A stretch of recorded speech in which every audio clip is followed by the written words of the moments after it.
can't see him.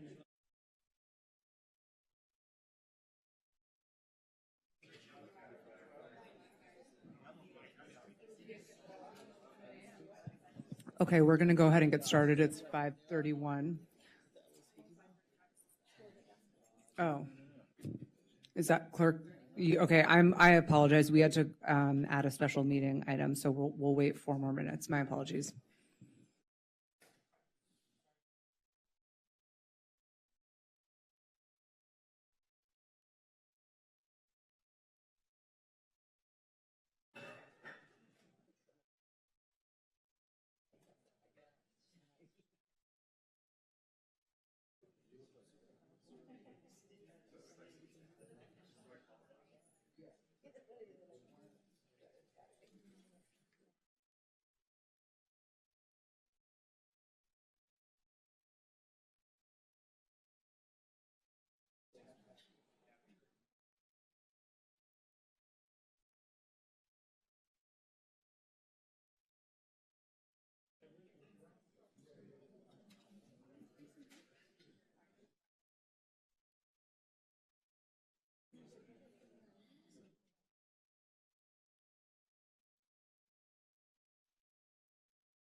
Oh, okay, it is now 5:35. Thank you for your patience.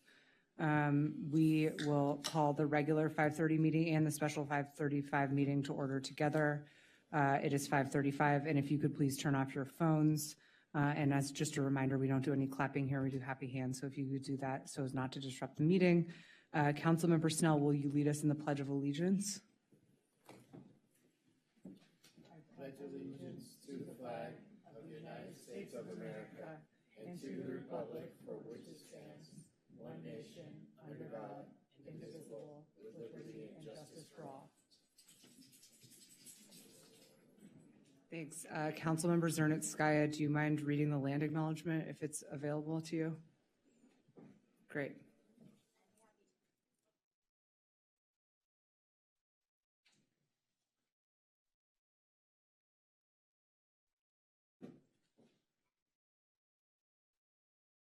Is someone else's mic working who wants to read the land acknowledgement? I can use the city got it. manager's mic. The city of Santa Monica is located on the land of the Tovangar. With great respect, the city acknowledges the Gabrieleño Tongva as the first people of this ancestral and unceded territory of Curavanga, a village that we know as Santa Monica. We honor their elders, past and present, and the Gabrieleño descendants who are part of the Gabrieleño Tongva tribes. We recognize that these peoples are still here, and as settlers and Kuyam guests, we recognize our responsibility and obligation to care for their land in partnership with them. The City of Santa Monica commits to work in partnership with the Gabrieleño Tongva people to uplift their voices and visibility on their ancestral land. Fantastic, thanks so much. I don't know if clerk. Do the roll call. Okay, great. Councilmember Negrete. Here. Councilmember Hall. Present. Councilmember Raskin. Here. Councilmember Snell. Here. Councilmember Zarnaskaya. Here. Mayor Pro Tem Swick is absent. And Mayor Terosis. Here. So now I'll ask the clerk if you want to ask for the Levine Act disclosures. Yes. Are there any Levine Act recusals that need to be stated?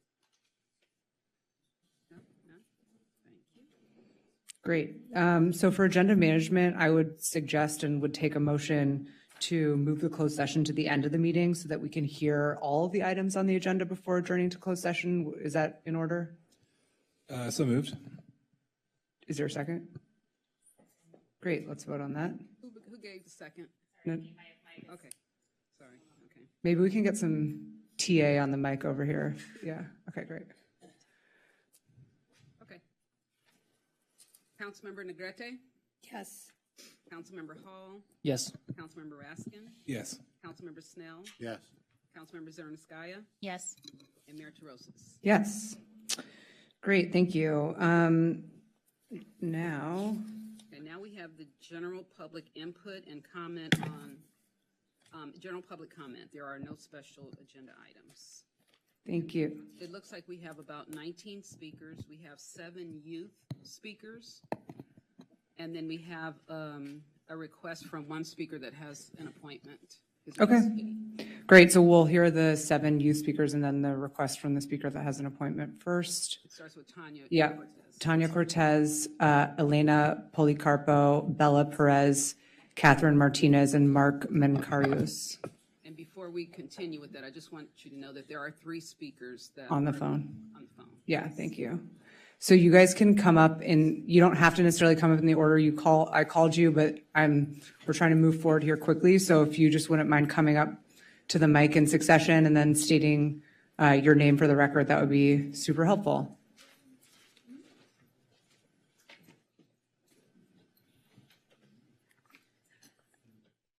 Hi, sorry, can you hear me? Okay, my name is Tanya Cortez.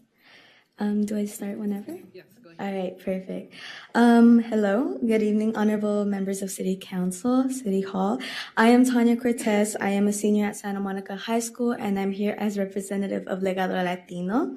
I am here on behalf of the Hispanic, Latino, and Latinx students of our community, and today I stand before you to request funding for our graduation celebration, along with support for student scholarships. As I'm sure you guys all know, right now we're in the middle of university applications and scholarship applications. All in all, Legado Latino will host a culmination event to recognize students for their leadership, community service, and commitment to representing Latino culture throughout Santa Monica. These are students who have volunteered, led cultural events, supported younger students, and have worked to build networks across the community. Today, we are requesting $10,000 to help cover celebration expenses, including cultural graduation, food, music, and events that allow families to celebrate together. For many of our families, it is an honor to see our students walk across the stage, and it's something that represents both student and parent sacrifices, as many of our parents have immigrated to the U.S. and have sought opportunity not just for themselves, but for their students as well.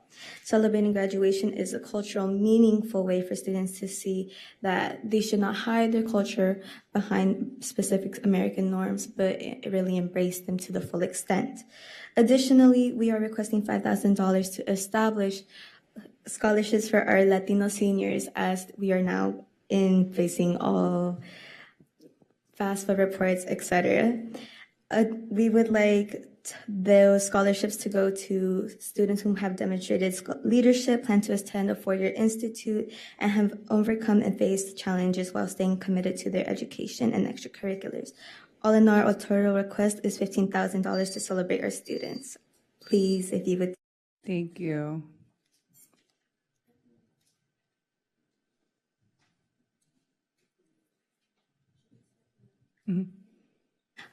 Good afternoon, and thank you for giving me the opportunity to speak today. My name is Elena Policarpo, and I proudly represent Legado Latino and its subclub Orgullo Oaxaqueño. What began as a student club has become something much deeper, a safe space, a support system, and for many students, a second home. For many of us, school is not just where we learn academics, it is where we learn who we are. Our club was created so students could feel seen, valued, and proud of their culture. Our club was Through culture events across Santa Monica, we share Oaxacan traditions, our food, music, language, and history, helping building bridge between students, families, and the larger community. Latino cultural presence is not separate from the city. It is part of its foundation. When Latino students see their culture respected and celebrated, they show up stronger in school, in leadership, and community spaces. When the community experiences our culture, it builds unity, understanding, and pride across generations and backgrounds. Today, I am here to ask for funding support for our graduation celebration. For many first-generation students, graduating is more than crossing a stage. It represents years of sacrifice from parents who worked long hours, who left their home countries, and believed education would create a better future for their children. This celebration honors not only academic success, but family sacrifice, culture identity, and community strength. Funding would help provide culturally meaningful graduation recognition, student scholarships, and essentially celebration costs like food and music, elements that allow families to fully participate in honoring their students' achievements. Supporting this celebration is not just funding an event, it is investing in students and families and in the future workforce and leadership of the city. Supporting this celebration is not Your support sends a clear message. Latino students belong here. Their culture matters, their success matters, and their future matters. Thank you for believing in students who are working every day to make our community more inclusive, more connected, and stronger for the next. Thank you. Should I start? Okay. Good afternoon, honorable members of City Hall. My name is Bella Perez, and today, members of Legado Latino and I are here to respectfully request funding to support our graduation celebration for Latino students. Graduation is one of the most important milestones in a student's life. For many Latino students and families, it represents years of sacrifice, hard work, and perseverance. Many of our families have to overcome language barriers, economic challenges, and immigration struggles to help their students reach this moment. This celebration is not just about recognizing academic achievement, it is about honoring culture, identity, and the diversity that makes our community strong. It is a space where we celebrate Latino culture through traditions, food, music, and recognition that reflects who our students and families are. To host this meaningful celebration, we must cover costs such as food, cultural entertainment, graduation recognition items, and event logistics. These expenses add up quickly, and without support, many students and families may not be able to fully participate in this important milestone. That is why we are respectfully asking City Hall to support funding for this graduation celebration and to consider establishing ongoing support so we can continue recognizing and uplifting Latino students each year. Supporting this celebration is an investment in students and family and in the future of our community. It shows that our city values diversity, inclusion, and the success of every student. Thank you for your time, your leadership, and your consideration. Thank you. My name is Catherine Martinez. Good evening, Mayor, council members, and community leaders. Thank you for giving me the chance to speak today. I'm representing Legado Latino, a student-led group that supports, uplifts, and celebrates Latino youth in our community. Today, I am respectfully asking for financial support for our graduation celebration. This event is more than just a ceremony. It is about being seen, having hope, and feeling like we belong. Right now, many families in our Latino community are living with uncertainty and fear. During times like this, it is important for Latino students to see that we matter, that our culture, our language, and stories are valued in the community we call home. When we see ourselves recognized and represented, we are more likely to stay focused in school, go to college, and become leaders who give back to the city that raised us. Our graduation celebration honors not only academic success, but also strength, identity, and pride in our culture. It sends a strong message to younger students and future generations. Your dreams are possible. Your community is proud of you. Your future is here. This celebration is about leaving a legacy. When you invest in Latino students, you are investing in safer neighborhoods, stronger local businesses, and more united cities. Diversity is not something to be afraid of. It makes our community stronger. Inclusivity helps make sure every resident feels respected and valued. With your support, we can create a celebration that truly reflects and strengthens excellence in our Latino students, families, communities. We, Legado Latino, believe that Santa Monica stands for opportunity, unity, respect for all cultures. Thank you for your time. Thank you. Honorable members of City Hall, my name is Mark Mancarios, a student at Santa Monica High School and a proud leader of all Latino clubs at Samo High. Once again, we want to express our gratitude for your support of our Dia de Muertos celebration. The funds granted to Legado Latino last year contributed to a memorable and inclusive event that honored our heritage and strengthened community bonds. This year, due to an increase in graduates, Legado Latino respectfully requests additional financial support to ensure we can provide stools for all graduates and cover other elements that make our graduation celebration truly special. This graduation is especially important because the regular graduation ceremony is entirely in English, whereas Latino graduation is bilingual, giving our families, especially our elders, the opportunity to understand and fully participate. Celebrating Latino student achievement acknowledges students who, in many cases, have overcome significant social and educational obstacles to reach graduation. Latino graduation also allows for the inclusion of cultural elements that make the event meaningful for families, promoting both educational achievement and the celebration of our city's diversity. Latino students make up 58% of all public school students in California and 35% of Samo High students, highlighting the importance of recognizing their accomplishments. Thank you.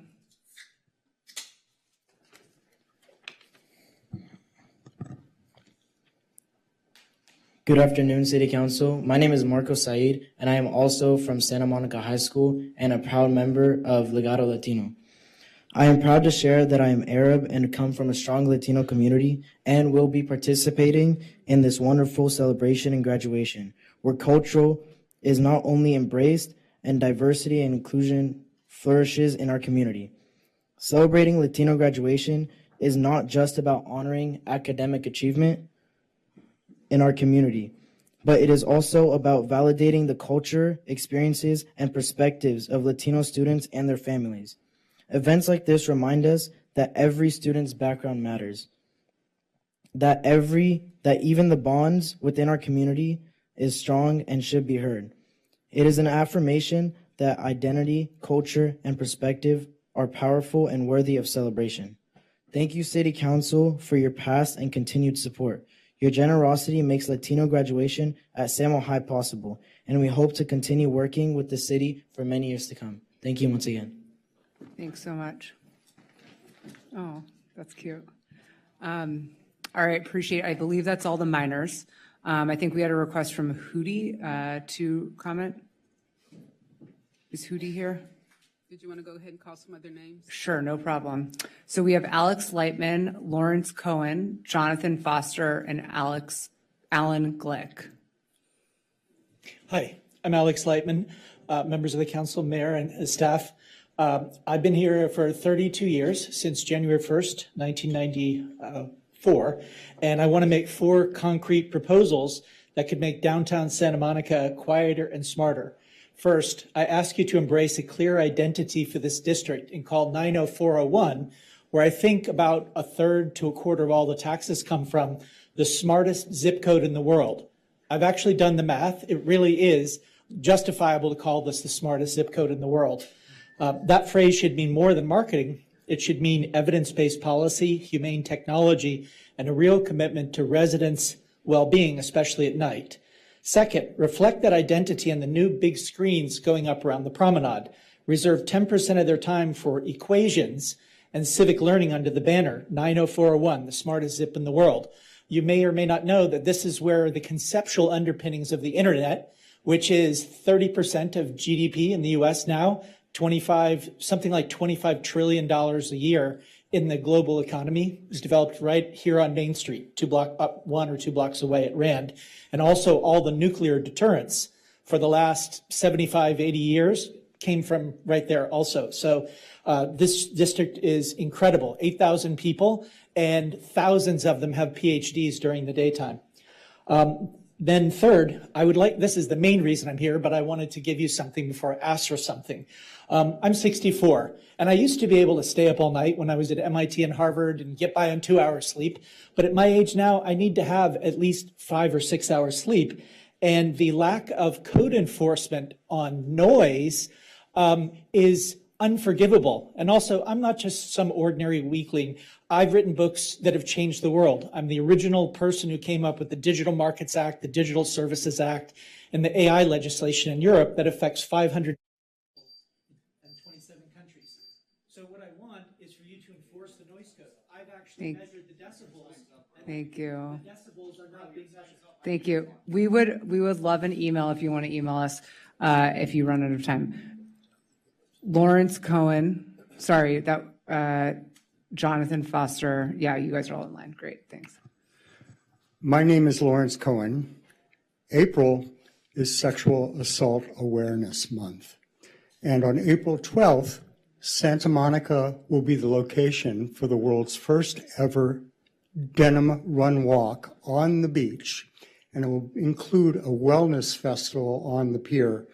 My partner is a rape survivor, and we are self-funding this event, and it's hugely expensive, to rent half the pier for our wellness festival and to pay for all the various services. We would, of course, love to get some support from the city. I applaud the courage of the students for going directly and saying, we need this much money. I think it's important that Santa Monica take a leadership role in this.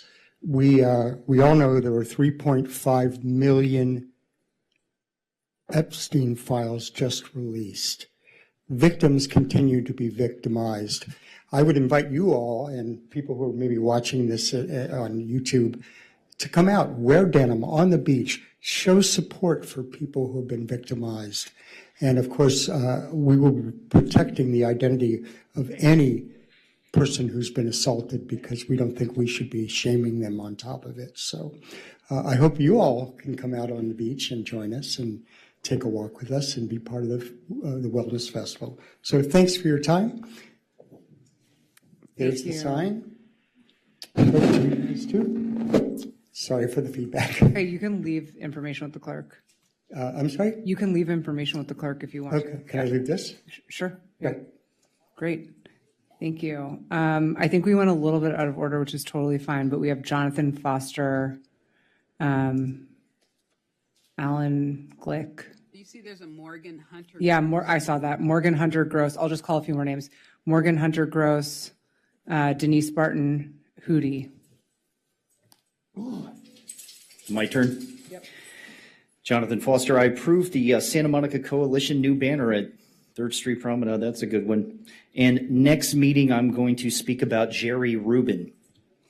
And this is the next installment of Jonathan Foster, State of Jonathan here, the second installment. And of course, I was playing drums before I was 3. And when I was 26 years old, I was rear-ended in a car accident in Atlanta, Georgia. And it gave me 9 years of burning down my arm. It was in my nasal cavity, across my scalp, down my neck, into my pectoral muscles, and my shoulder blades. This went on for 9 years. And it still will happen if I'm not in the right position, which is why I try so hard to stay straight up all the time. It's very debilitating when I sleep.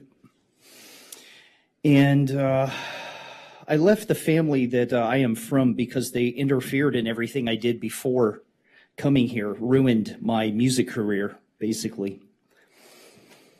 And then the accident happened, so I left. And I've lived in a car here for 25 years. And I've used 3rd Street Promenade to reestablish my left hand's ability to play.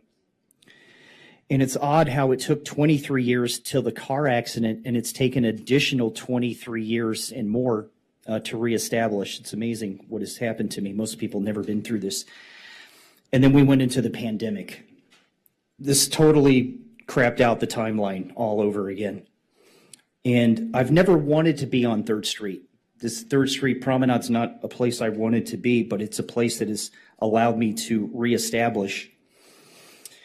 And I haven't felt comfortable and confident until about the last 3 years. So I will be trying to take some work finally as a drummer, and will probably be. Thank you. Alan Glick, yeah, great. Alan Glick, Denise Barton, Hootie, Jerry Rubin. I'm sorry, Morgan Hunter Gross should go after Alan Glick, though. Hello, distinguished council members. I'm Alan Glick, and I'm here to offer some reasons for that Santa Monica needs to keep the airport. I'm a 42-year resident, and I live on Sunset Avenue overlooking the airport, and believe it's a vital community asset. I raised 3 children here who attended Santa Monica schools and all got college degrees. And I hope you help the Latino graduation. It's really important. I've been an active member of Santa Monica, serving as president for the Santa Monica JCs, Santa Monica College General Advisory, the associates. I know 3 of you at least have been to Rotary meetings. I'm the treasurer of the Santa Monica Rotary Club. I really love this city, and I want to make sure that everything works well for it.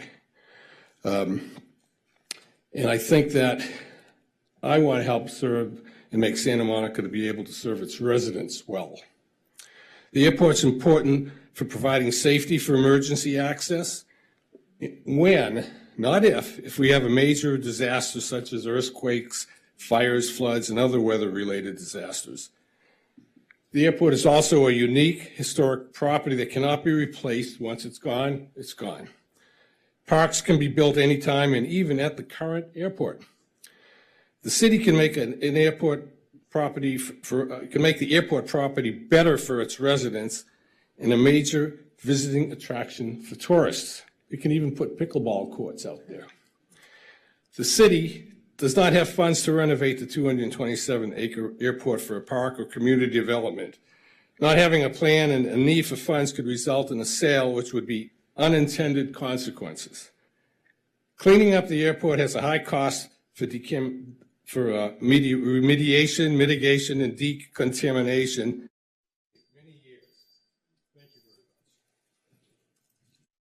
Thank you so much. Denise Barton, Hootie, Jerry Rubin, Sean Ahaus, and before that, I'm so sorry, before that, Morgan Hunter Gross. Is that Mr. Hunter Gross? Yeah, my apologies. We were just out of order, so I wanted to make sure we got you. Good evening, Mayor, members of the City Council, and city staff. My name is Morgan Hunter Gross. We started the City Council with the land acknowledgement, and in September I was a missing person. I didn't really understand it. I hadn't been to the Curavunga Springs, our springs, but since then I met Robert Ramirez there, the water keeper. He showed me the water coming up from the ground, pure and clean, moving the pebbles as it flowed for all of us to drink. He told me that it took 40 years for the rainwater to filter down through the mountains, and then the time and pressure brings it up. This is my home, my birthplace. I am 40 years old. I drank the rainwater from when I was born in Santa Monica Hospital in 1985. Water is what makes Santa Monica Santa Monica. We are the people of the springs, streams, and seas. Santa Monica remained its own city because it controlled its own water at a time when water meant political survival. The C's. Thank you for listening to me about the bridge from September. And we can't wait for the pier to be truly accepted. Streams. Seeing the rain captured in reverse osmosis in Virginia Park and by the Civic Center is great. The parking lot by the Civic Center shows us now that we can use the underground effectively, and lessons that we can learn from lowering equipment subterranean we can apply to Santa Monica Airport. Springs. The handicap bathrooms at the Tongva Park across the street are still locked. A personal request is needed to unlock them. This is a clear violation of the Americans with Disability Act of 1990 and California UNRRA discrimination. Either all the bathrooms are locked or none are. I shouldn't have to ask an able person who's happened to be named Abel, A-B-B-E-L, to unlock it. Where are the results from the Santa Monica Airport soil samples? Who locked this handicap bathroom? How much electricity is generated in Santa Monica? Do we want a Santa Monica National Park? How do we help the Tongva Gabrielinos get federal recognition? How do we honor the past, present, and future ancestors? Thank you so much. Now, Ms. Barton, Hootie, Jerry Rubin, Sean Ahouse. Good evening. Tonight I'd like to address your proclamation of making things more affordable, starting with the transfer and use tax, which is a sales tax on taxable items purchased, delivered, or registered in Santa Monica. For more information, please refer to the October 4th, 2020 Santa Monica Daily Press article titled Why, and Why. Now, don't you think that things would cost less or be more affordable if the sales tax was cut? And in 2020, it was pitched and sold on similar terms, with one half of it going to schools, and if it wasn't passed, it would mean cuts to the fire and police department. Next, a new parcel tax, which again will artificially inflate the price of real estate. So how does driving real estate prices up make housing more affordable? Or let's look at it this way. If in 2024, the city had gotten to one city employee for every 30 residents, maybe more departments, programs, and city employees is not what's needed. Maybe what's needed is for the city to financially tighten its belt, or no affordability. It's one or the other. Thank you. Thank you. Hootie's not here, I don't think so. Jerry Rubin, Sean Ahouse, then Chad Kroger, JT Parr, Justin Nelson. Thank you, Mayor Terosas, Mayor Pro Tem Zwick, honorable council members, city manager, city attorney, city clerk, honorable police officers, fellow Santa Monicans. Jerry Rubin, wishing everyone a happy Valentine's Day. And when I say that, that means love for Mother Earth also, and love for peace over violence, and love over hate. That's why I continue to push for the Great Park Coalition when the airport finally closes at the end of 2028. I was at the OPA meeting yesterday, the Ocean Park Association, and Honorable Chief Jacobs was speaking. And during Q&A, I mentioned about the next No Kings protest being on March 28th and commended the police for doing a great job during the very large demonstrations we've had before. No Kings 1, No Kings 2, and the third one will probably be even larger. And people will be out protesting. But I want to remind people, the word protest was derived from the words pro-attestation, meaning you're affirming something positive. It's probably the most loving thing people can do, is come out and voice their First Amendment rights and protest peacefully.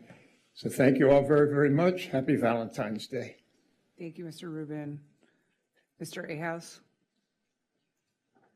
Good evening, Council. My name is Sean Ahouse. I'm with California Roadhouse.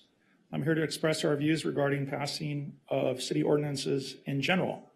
We would like to advise Council, when the city passes ordinance, they should also designate a key employee that can educate those affected of their rights and obligations under new city ordinances. The city should work with our community to prevent frivolous lawsuits. When the city passes new ordinance, they should include provisions that mandate reimbursement for defendants' legal fees if legal action is brought under a new city ordinance, and if such claim is later found to be untrue, dismissed, discharged, or otherwise unsubstantiated. This would help prevent frivolous lawsuits as a result of new city ordinances. The city should exclusively enforce their own ordinances and not outsource enforcement of city ordinances to outside parties or individuals. We can understand the desire to reduce costs. However, if the city believes an ordinance is worthy of passing, the city should also feel that it's worthy of enforcing themselves, and they should not rely on outside parties or individuals to enforce city-mandated ordinances. In order to assure due process, people that are concerned or affected by new ordinances should have an opportunity to express their opinions and give feedback about proposed ordinances, as well as any proposed amendments to such ordinances. Thank you for your time. Thank you. Chad Kroger.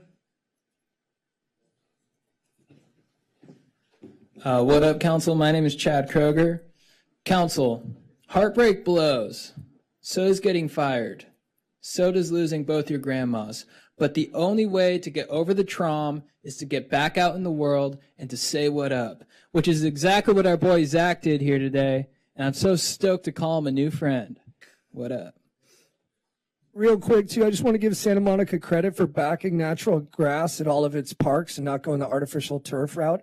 We know a lot of neighboring municipalities claim that artificial turf doesn't have PFAS, but then when accredited labs do tests, we see total fluorine all in there. So good on you guys for doing some upfront investing in the landscaping and for doing water conservation but keeping the grass green. Appreciate it. Good evening, Council. I'm here to stress the importance of keeping our water clean. Today in Santa Monica, I met an absolute babe. I was facing my fear of rejection and talking to new people in this beautiful city. I ended up vibing with this girl and ultimately getting her number. I overcame that fear today in this city. I learned that she is a great surfer and has come to my attention how often the waters of these beaches get dirty. I'm here to ask Council to lead the way in a better infrastructure to combat the pollution of these beautiful waters. It is imperative that the people of Santa Monica and surrounding cities all feel safe and clean enjoying this natural wonder. To show how much this means to me, with the blessing of the council, I would like to call this girl and ask her out to Sush to face my ultimate fear of being rejected. Call her. Her name is Violet. Quick question. Are you guys, who are the three of you? What are your names? One of you, Jack? Zach? My name is Zach. You're Zach Glasgow. Yes. Okay, so we have three of you. Okay. Yes. Don't do FaceTime, just do audio. Yeah, call her real quick. We got 28 seconds. Council, we might need an extension on our time. The next person can go. It's fine. Oh, Each have 2 minutes. Thank you. Hi. Hey, Violet, this is Zach. Hi. How are you doing? I'm good. How are you? Oh, I'm doing great. I'm just calling to see if you would like to go grab some sushi tomorrow night. Absolutely. Let's go! Woo! Awesome, Violet. I will text you and I will see you tomorrow.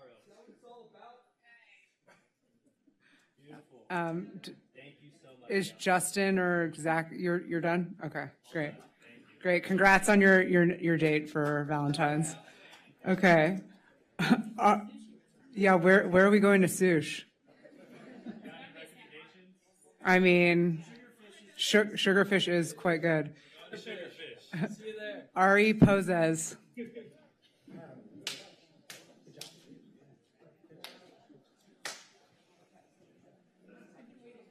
That's a tough act to follow. Good evening, Mayor, council people, council members. My name is Ari Poses. I'm a local resident and homeowner and business owner, and I wanted to voice my opposition to the airport closure. I'll pick up where my neighbor and friend Alan left off and try not to duplicate points because I think there's many of them that are difficult to cover in such a short amount of time. For one, our airport is a major economic driver. It drives local jobs, local taxes, and as a Sunset Park resident and Santa Monica homeowner and Santa Monica business owner, I think it would be fiscally irresponsible of this council to lead the demise of those needed jobs and local revenue. Moreover, the airport is a great source of local pride and recreation. Personally, my wife, our 2 children, and soon 3 children enjoy visits to the airport, watching the airplanes come and go, enjoy the local airport parks, and to see those make way for some new commercial development or, as Alan said, a park that we cannot afford to build would be a travesty in my opinion. And finally, I'll say that it's a growing concern that the closure of our airport would be against our national security interests. I understand that most European nations and China are opening several new airports every year, while we're net closing airports in America. And aside from our local disaster relief reasons that Alan shared, I think it's in our national security interest to maintain the local Santa Monica Airport. So thank you for your reconsideration of the matter. Thank you. I will now call the phone callers. Oh, my apologies. Who is this? It's okay. I couldn't stand up. I'm Justin Nelson. Oh, my apologies, Mr. Nelson. Okay, you were part after the JT Chad situation. Okay, go ahead, Justin.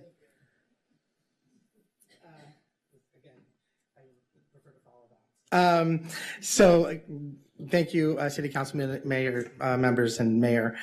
It's not something that you probably are already overlooking, but we have a World Cup that's 3 months away. I was here a couple weeks ago where you were talking about the enlarged activations that are going to happen at the promenade. And I just wanted to, if it hasn't already been considerations, you're going to have an amazing opportunity on a global stage for the 3rd Street Promenade. And what was once a bustling, vibrant shopping and entertainment district, currently, when you walk through the promenade, and I may be finding this on my algorithm where it just shows what it's become, it's similar to that scene in Jaws when Brody is trying to get people back into the ocean and everyone's afraid to get off the beach. And that's the vibe we get on the promenade. So what I'm hoping is that you're going to use that platform and really use it as a way to revitalize the promenade. There's going to be a huge spotlight on our city, which we're going to be leading into an Olympics in a couple of years after that. Coming out of the Olympics we have right now, there's just so much attention, and it is the global sport. So I know there's got to be some plans already, but I really believe it's an amazing opportunity for our city, for our council, to really bring back what was a vibrant, electric shopping experience. Thanks. Thank you so much. Okay, now we will go to the phone callers. Daniel Gaffey, is he on the line? Great. Is Daniel on the line, Mitch? Yes, Daniel, please press *6 to unmute yourself, and your time will begin when you begin speaking. Hello, can you hear me tonight? Yes, we can hear you. Go ahead. Excellent, thank you. So, my first question I want to start off with is, Jesse, when does the clock stop running for Hack? You are late to every meeting, dude. We already know that you text your masters from the dais. So let's make an effort to get here on time from now on, bud. Look, you're currently employed by the Housing Action Coalition, an organization whose explicit mission is to advocate for housing policies across California. That alone creates a conflict of interest as ruled by the FPPC. As a result, you have to recuse yourself from voting on housing-related matters here in Santa Monica, issues that are among the most consequential facing our city. Let's pause on that for a moment.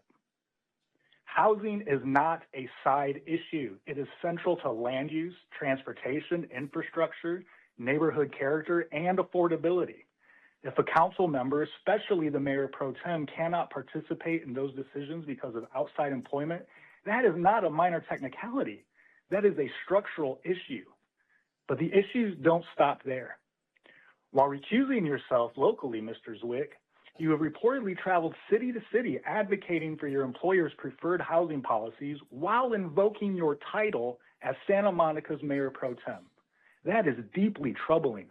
You cannot simultaneously claim neutrality at home while leveraging your public office elsewhere to advance the agenda of a private employer. That blurs the line between public service and paid advocacy in a way that undermines public trust.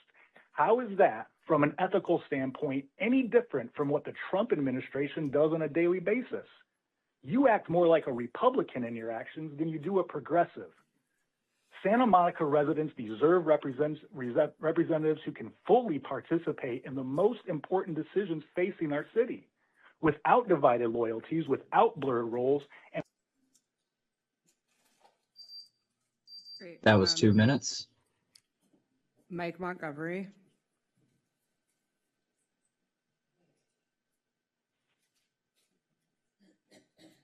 Mike, are you there? Good. Yeah, good evening. Thank you. I know I've been very clear about my disappointment surrounding the Ocean Avenue debacle. But tonight I want to talk more generally about priorities. And, right now I think this city council's priorities feel badly out of alignment. Under our new mayor and this city council's watch, I keep hearing from far too many people that about something that should concern every resident and business owner, which is that Santa Monica, on the verge of serious financial trouble, perhaps even bankruptcy. I hope that's not true. And maybe at some point in time, we can hear some words on that to dispel that. But whether that's imminent or further down the road, the fact that it's even being discussed should be a wake-up call. At the same time, and to piggyback on what the public speaker said a few people before me, one of the city's most important assets, which is the 3rd Street Promenade, continues to deteriorate. The promenade is supposed to be this bustling corridor that draws people in. It used to, at least. Instead, it seems to push them away. We've got empty storefronts, declining foot traffic, and as most of you know, the stench of urine. It's not just a cosmetic issue. It's to me, it's a clear sign that something fundamental is broken. This, of course, directly affects tourism, sales tax, our ability to stabilize the tax base. But, when visitors stop coming and businesses can't survive, the entire city feels it. There's a reverberation. And so what this city council should be focused on, first and foremost, is transparency on every single item, not decisions made first and explained later. After that, the job to me seems very basic. Make Santa Monica better to live in, safer to walk in, easier to do business in, and actually appealing to tourists again. I mean, supporting business-friendly policies, helping existing business. That was 2 minutes. Alan Mott has requested 1 minute.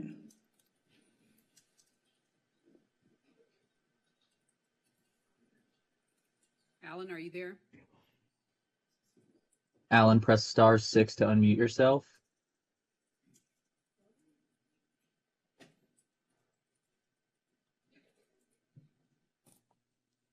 Hello? Yes, go ahead and start. Can you hear me? Yes, we can hear you. Go ahead and start. You can hear me? Good evening, Council. Let's talk parking. As we move further into 2026, it's starting to feel less like progress and more like Groundhog Day when it comes to how we handle city-owned properties. We are demolishing parking at a pace that is neither sustainable nor strategic, and residents, visitors, and businesses are feeling the impact. I know that many in our city want our cars to go away, but at what cost? I and many others would be happy to take public transportation when we could, if it was safe and it was convenient. Structure 3 downtown is gone. Next is Structure 1, as well as many key surface lots all over the city. And for what? Ultra expensive housing that we don't need, often justified as affordable housing? Please stop this nonsense. Someday. That was 1 minute. Great. Okay, so we will now move on to public input under the consent calendar and closed session only. And we do not have any phone callers on this item, so we'll go straight to in person. We have Morgan Hunter Gross, Matthew Millen, Harvey Etter, and Gina DeBaca. If you could just come up and state your name when you come to the podium. I can call a few more if those folks aren't ready. Hootie and Maria Loya. Morgan Hunter Gross, Matthew Millen, Harvey Etter, Gina DeBaca, Hootie, Maria Loya.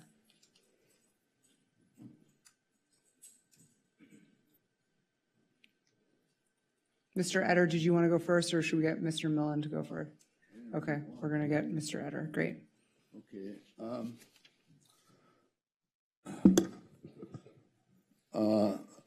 I'm talking on 4J, and I've signed up for 4 minutes. I also signed up, told David to sign me up for 2 minutes on public comment. He just showed me some plaque outside that said, yeah, you can only get 4 minutes on and that's it, and I didn't get public comment. Well, that's wrong. It says right here, I mean, like he's a lawyer or something. I'm a paralegal with 40 years experience, went to UCLA. It says, the public comment for any one individual is limited to a total of 6 minutes per council meeting, with a maximum of 2 per agenda item if speaking on multiple. Is there a public may allocate time between 1 minute to 2 minutes, and those speaking on agenda items, it's speak up to 4 minutes on that one item. That's what I'm doing now. So I'm owed 2, and I just wasted 3/4 minutes talking about it, and I'm pretty pissed. It's happened with him before. Also, okay, I distributed to you all 3 pages that we put in on the 13th of last month and gave to you. And it Sorry, referenced, Mr. Etter, which agenda item are you speaking on? I'm on 4J, the homeless. I've been homeless for Okay. 10, 15 years in my life, a lot of it in this town. I was just evicted from San Michelle and litigating against you all. And we gave you a finding of facts, an affidavit, a declaration, a notice of litigation. About 4 or 5 months ago was handed out to council, to the manager, and to city attorney. Nobody's got a copy of it. This guy, David, couldn't find it. Okay, that is not due process. That's obstruction of justice. That's a felony, all right? There is now, and I told you about this a month ago, there is a task force on abuse of homeless money by the Department of Justice that was put up in April of last year. It is called the Task Force on Fraud and Corruption and Abuse of Homeless Money. It's got the FBI in it. It's got HUD. It's got Department of Justice. I think it has the IRS as well. All right? It's being investigated. I want to know what contacts made with y'all and with city attorneys that's in play. And when I got evicted a month ago from San Michelle and everything, we had copies of these 9 pages, and we've referenced it on the 13th with 3 pages. That was all thrown out. It was on the 15th that we were 86th. It's really friggin' outrageous. There needs to be home ownership. We're talking about affordability. We're talking equality. Our system is threatened with being wiped out, quite literally, who's got the finger on the button. And we need the right of first refusal for every renter in this city, in this state, for the option to buy on sale of that property anytime. All right? That's got to be the law. And they're supposed to be built 2.5 million units. It was legislated in 23, and 40% of them, 1 million, supposed to be low middle income. The census says under 80,000, and you have 90% market rates. That's illegal. It's also fattening. Anyway, I'm sorry. Enough is enough. Okay, related to this and other issues on climate, that we've been doing climate stuff for a long time. If it's not on the agenda, we're not addressing it. This is related. Also, there's supposed to be legal help here. One thing is that they send people down from the fires. They get FEMA money. They get everything. They're not part of the city. Okay, that was your second This is vouchers. warning. This is vouchers for homeless. And they say you have no regular vouchers, and these guys got emergency vouchers. They have no right to them. I need one right now. Okay, that's straight up. Also, it said that there's legal help. And Mr. Etter, if you're not it said that addressing legal the help, and it's agenda going to be item. expanded under this initiative, and we need to get legal help right now on these false evictions and throwing away the evidence that there is there's a $114 million suit against Step Up on Second and Shangri-La, Okay. and this is going as part of this. Your time is up. Ms. Von Tonglin, in the future, can we just make sure that everyone's speaking to proper agenda items? Again, as a reminder, we're speaking to items on the consent calendar in closed session. Mr. Millen, I see, is coming up. Great. And then we'll call a few more names after. Okay, I'm addressing, good evening. I'm addressing item 5I, which is apparently moving San Michelle to the Pico neighborhood. The city talks about equity, diversity, and inclusion. So the Ocean Park Community Center moved its facilities from Ocean Park to the Pico neighborhood. So these are the regional social services we have in the Pico neighborhood. The Salvation Army Residential Rehab on 11th Street. The Claire Foundation Residential Rehab on 9th Street and 11th Street. The Marin County developer EAH Homeless Housing at 1413 Michigan Avenue. The former OPCC, now People Concerned on 16th Street. The city is funding a 7-story homeless housing project at 1634 20th Street. The Manor on Pico Boulevard has 151 beds, and the former OPCC homeless shelter on Cloverfield in Michigan has 55 beds. I add that up to be about 377 homeless beds in the Pico neighborhood. Diversity, equity, and inclusion. From Wilshire to the city line, upward bound, 21 units. How many homeless beds in Ocean Park? 0. How many homeless beds in Sunset Park? The Palm Motel.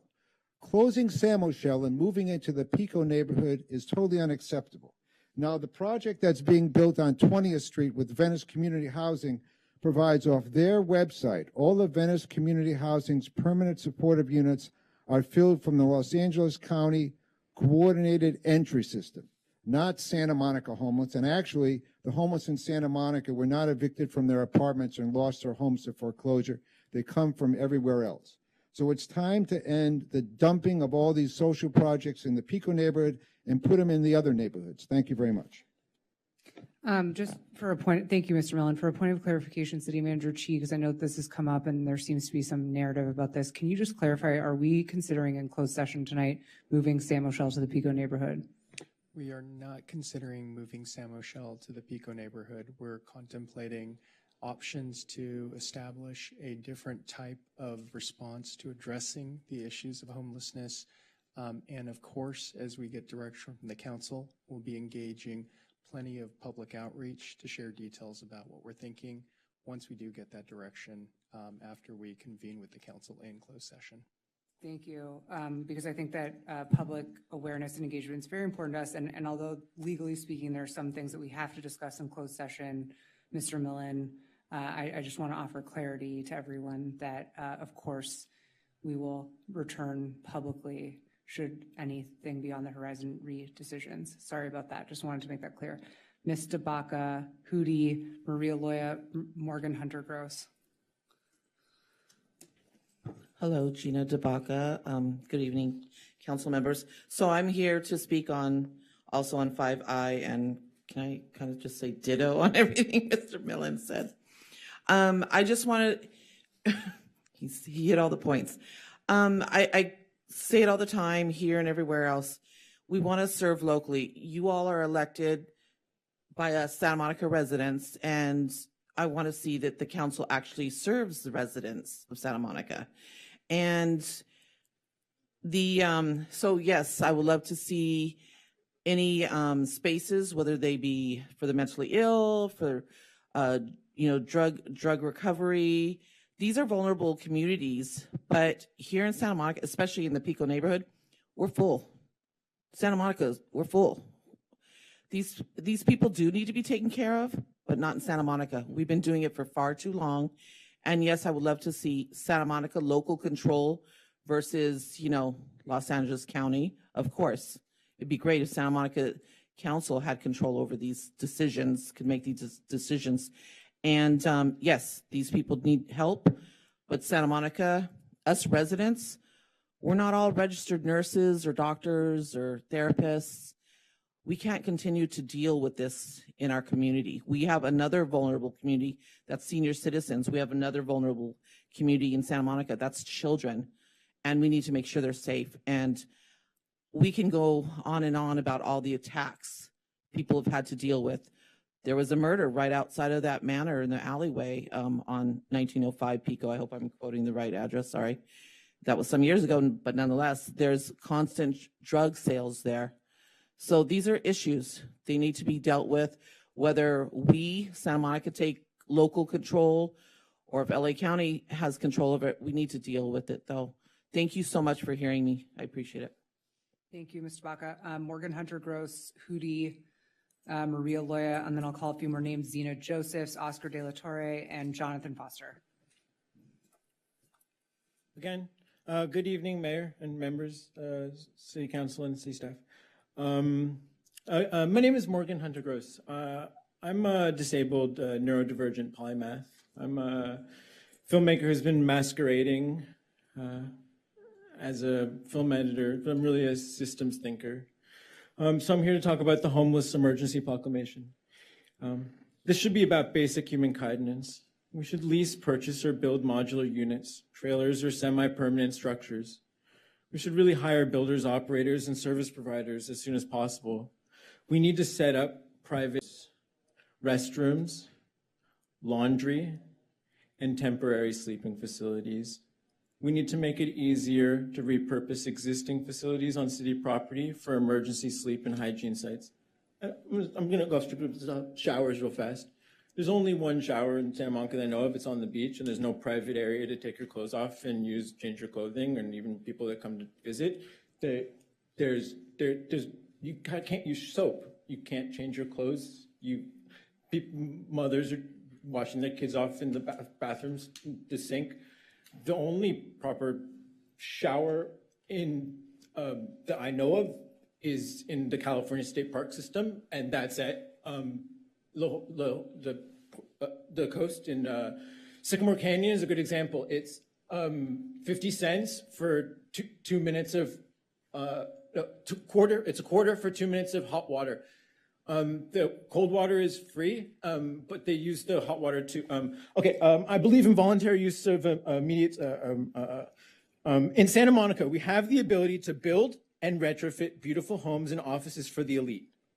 What if we decided to lead the nation in building and retrofitting for the insecure? My name is Morgan Hunter Gross, and my FEC number is P80008. Thank you.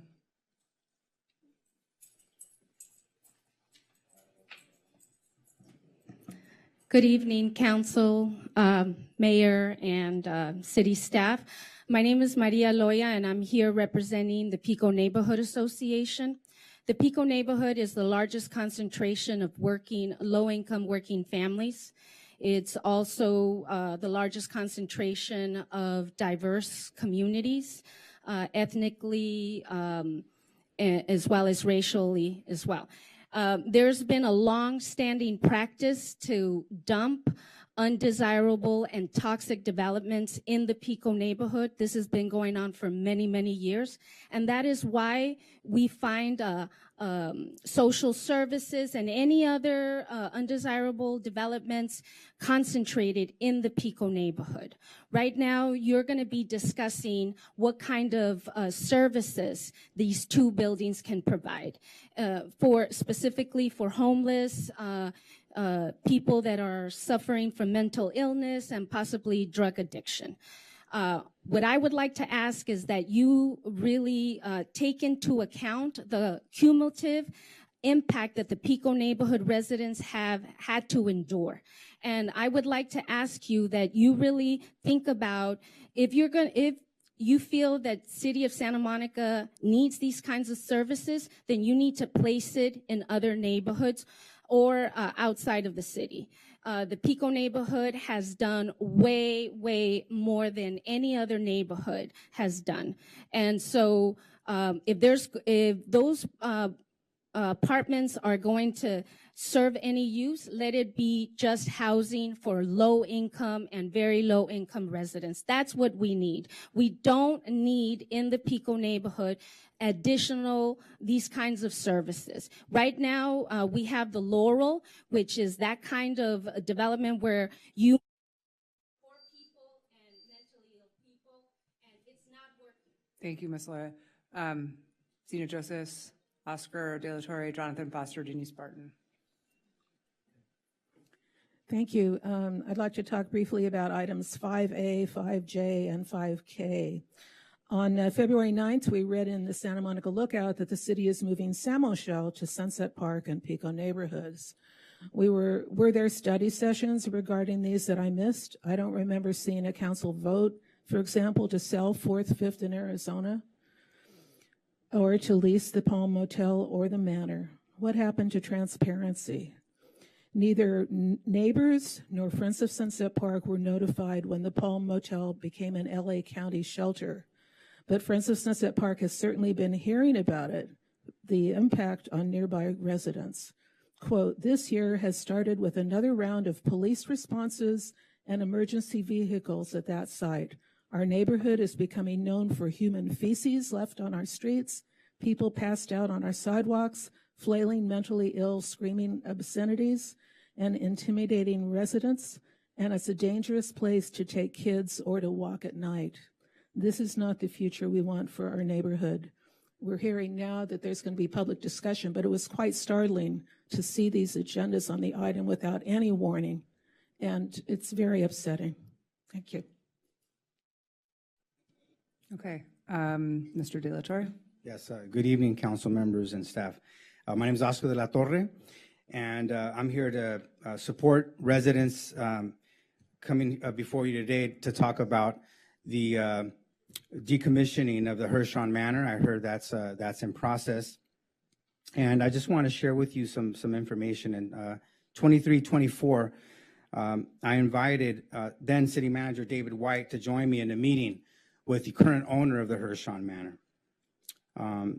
We had various complaints from residents regarding deficiencies in management and the operation of the Hershon Manor. Some of those complaints included drug activity, which one of our speakers just mentioned, loitering in the alley, violence and disorderly conduct from residents at the Hershon Manor. Other things like the blighted facade, and if you drive by, you'll recognize that they did paint, did a little bit of landscaping.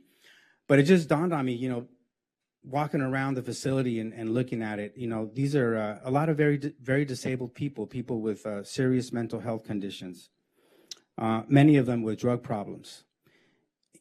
Place that in a low-income community where, some people are involved in that illicit drug activity.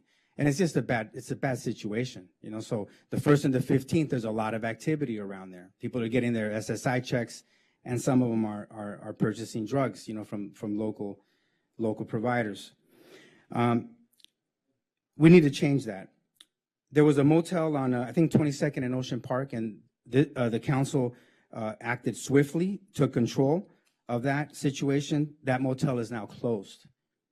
So it's really a question of fairness and equity on how we treat one part of the city and how we treat another part of the city. And the Pico neighborhood has historically suffered from social neglect and marginalization.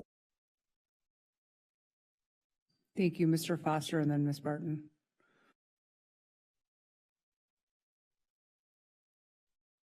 Hello, Jonathan Foster, homeless, 25 years. The extension for 1 year, I approve. I want that to happen. And what I've said before was, though, the city has not said what area of Santa Monica can homeless people put down a blanket and a pillow, because you can't do tents now.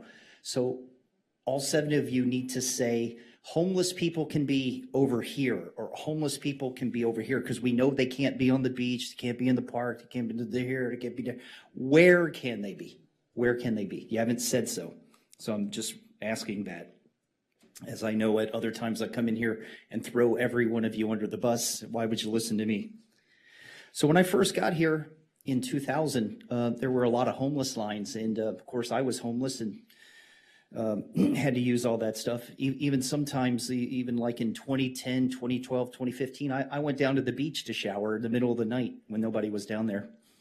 And the only people that knew what I knew was that if you late at night like that, if you pushed the water, it would come out. After a time period, a section of hot water would come out, and you could actually take a hot water shower down there. But then all of a sudden the cold water would come back out, and I figured that section of pipe must have been next to something warm, so I was able to do a shower.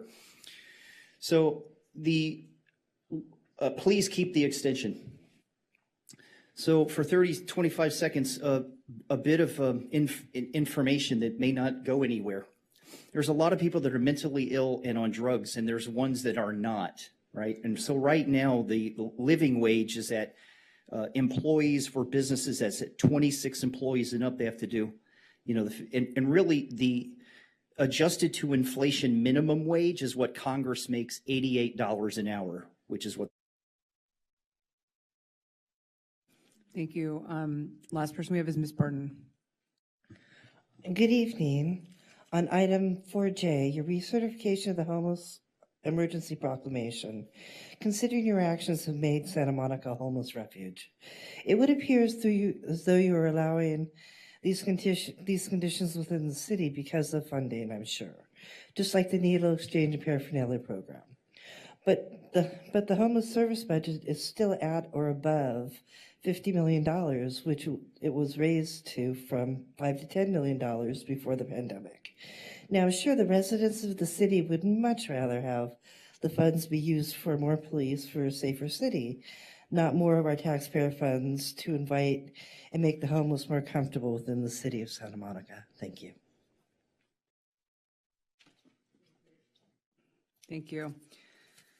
We'll now move on to the consent calendar, and I don't have any items held for discussion. So, City Clerk, do you want to read into the record minor changes to items 4D and 4F, as well as if anyone's recusing themselves, let us know. Yes. So there's you have in front of you for item 8D on page 8. This is just clarification. And so it says the motion by Mayor Pro Tem Negrete. These are old minutes, by the way. And seconded by Councilmember Parra to move the item as written. And that's just for clarification. The second set was on item 4F. And it's just clarifying again, changing the comment regarding the dog parks to more dog parks at the beach. So you have that in front of you, and that's just a correction on the minutes. Great, thank you. Any other changes or anything that need to be pulled? No, but I think there's some recusals. Okay. Did you? Yeah, go ahead. If you need to recuse. Which item? Do we read who's recusing from what item before we read the items? Yeah. Yes. And we'll pull those separately, yes. Right, so generally the recusal would be read into the record, and then the remainder of the consent calendar can be moved, and then the item with the recusal would be heard after that. Okay, so on that front, on the consent calendar, out of an abundance of caution, I'll be recusing myself from item 4B this evening due to my employment as a Southern California Director of the Housing Action Coalition, which advocates for housing production and the use of SB 9, which is involved in this item. Anyone else? Okay. Madam Mayor, hearing no other items, I will move the consent calendar with the exception of 4B. And then we'll do 4B after he leaves. Yeah. Okay. Okay, so there's a motion by Raskin, second by Zernitskaya to approve everything except for 4B.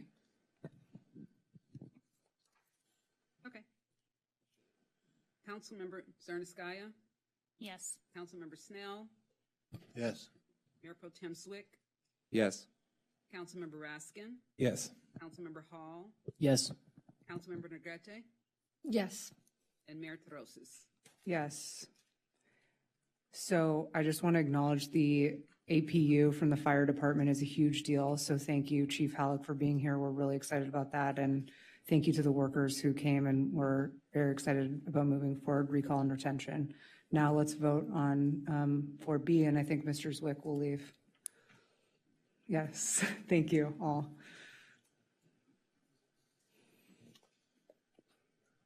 And we'll call you back after.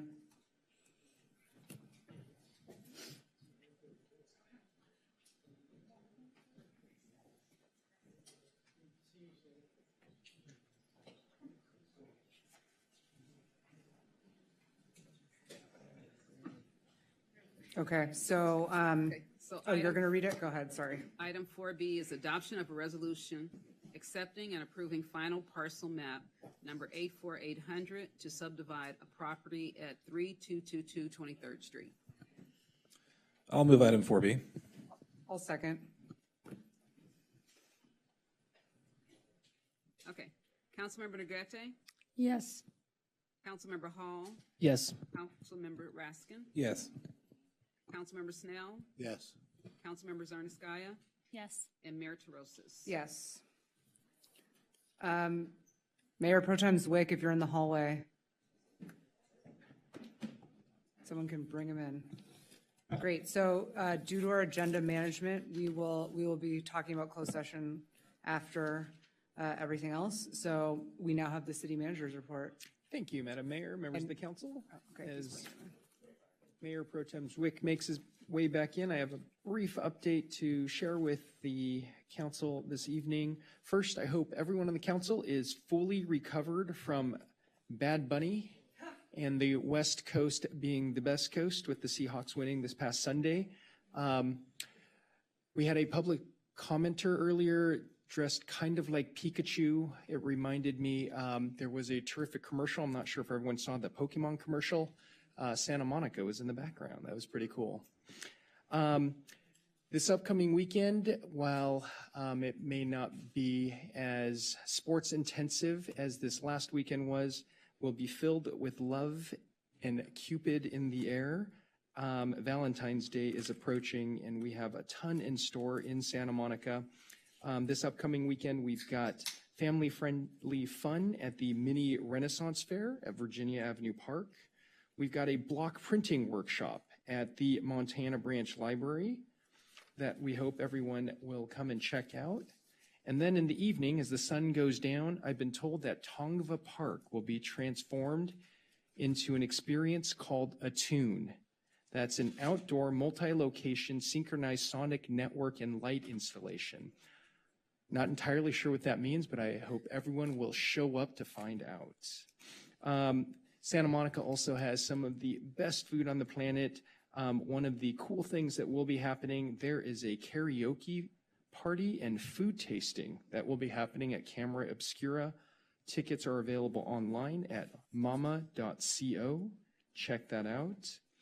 Also at 5 o'clock on Saturday, the 3rd Street Promenade will be hosting one of the city's largest free nightlife and music events to date, Santa Monica Block Festival Volume 3.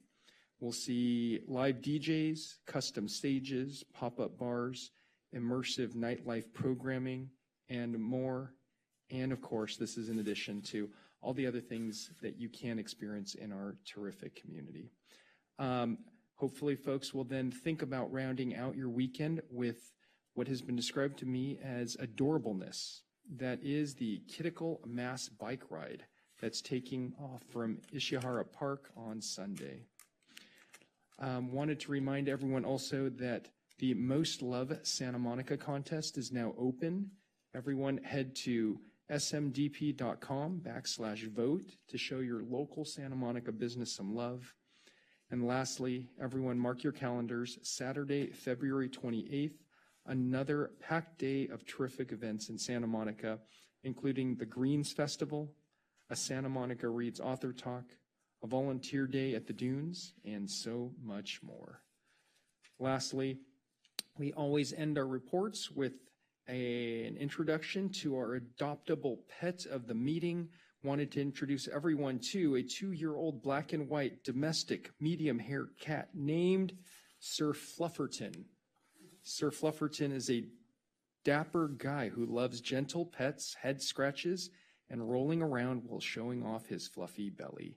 Please contact the animal shelter if you're interested in meeting him. And as always, you can visit the Santa Monica Animal Shelter Foundation website to make a donation or shop the Chewy wish list.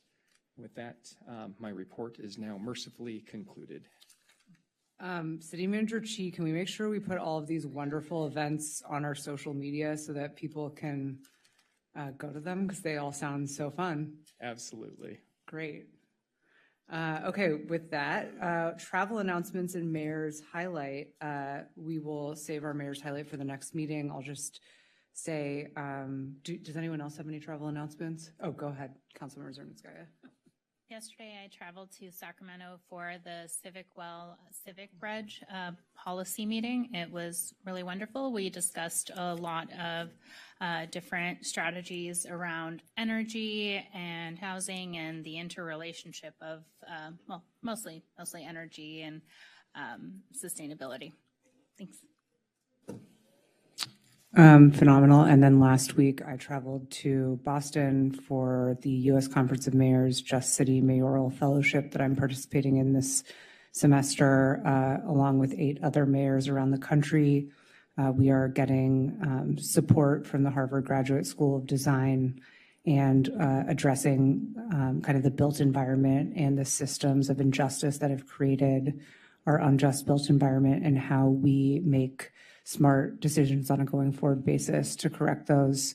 And part of our restorative justice program will be included as one of the programs that we're going to feature. I would just say that really appreciate the support from the team in doing this. And I think it's going to be really helpful to bring back some learnings and best practices to Santa Monica. I did get a scholarship to do that, so it's at no cost to the city. Okay, with that being said, we will now move to public input on remaining agenda items.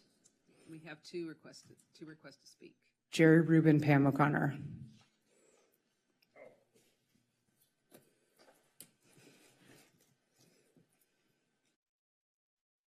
Thank you again.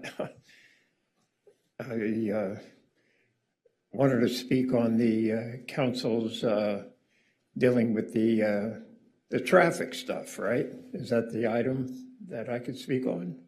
Okay, 16, I forgot the number. I think it's really a great thing because safety is a big word. We're concerned about safety in many, many ways, crime, you name it. But traffic safety is a big, big one. And I know that from personal experience because I was hit by a negligent driver in a crosswalk, and it was pretty rough. I can't run anymore. I'm lucky I could walk still, and he didn't have any insurance. But one thing I've learned, whether you're a driver, a bike rider, or a pedestrian, everyone has to be aware of their environment. But the truth of the matter is, a car can do more damage. So you want to be extra careful, even if you're in the right. I beg of you, don't be using a cell phone. I've seen some people using a cell phone even on a bike, let alone I've seen some moms crossing the street with their baby carriages using the cell phone, not to mention the drivers. Don't do it. You don't need to be a minute on time. You could be a minute late and be alive. The other thing is support the blue bus and alternative transportation. The less cars on the street, the better it's going to be for everybody. And I'm not that naive to think that people don't need cars. Of course you do, but I'll bet you with adequate. Thank you, Mr. Rubin. Ms. O'Connor. Check with the clerk. How much time do I have? I see 2 minutes. 2 minutes? Pardon me? 16B. Okay, you have 2 minutes. 2 minutes. Okay, folks, this is about the Mills, here, 16B, the Mills Act. So just talk about the timing. The Mills, the staff are at 95% complete with this review and analysis that you initiated. They brought it to the Santa Monica Conservancy, a public meeting a few weeks ago, and then a few days later, it got scuttled from the Landmarks Commission agenda of February. So you have this 95% complete document, and you're putting it on a back burner. Now, word on the street, there's always lots of rumors, are that, there's some deal being made because there might be an initiative put on the ballot about the Civic Auditorium. But what you really need to be concerned about are putting on the ballot any kind of tax increase. Because if you're not going to address and take fiscal responsibility for the Mills Act, you're showing your actions that you aren't fiscally responsible. You have the 95% complete report that will, if it goes to Landmarks Commission, it can start the public process to discuss the options, to look at them, to analyze them, not to suddenly come back to you immediately with what you should do, but to get out there in the community. And why should you care and why does the community care? Because right now, there's millions of dollars being lost to city coffers, being lost to the school district because of effectively gifts of public money to private entities, because the Mills Acts are not being monitored. They're being given to, who are they being given to? Properties that are worth $10 million for HVAC. Well, there's lots of things that could be considered. Should there be a cap on the valuation? What kind of monitoring should be done?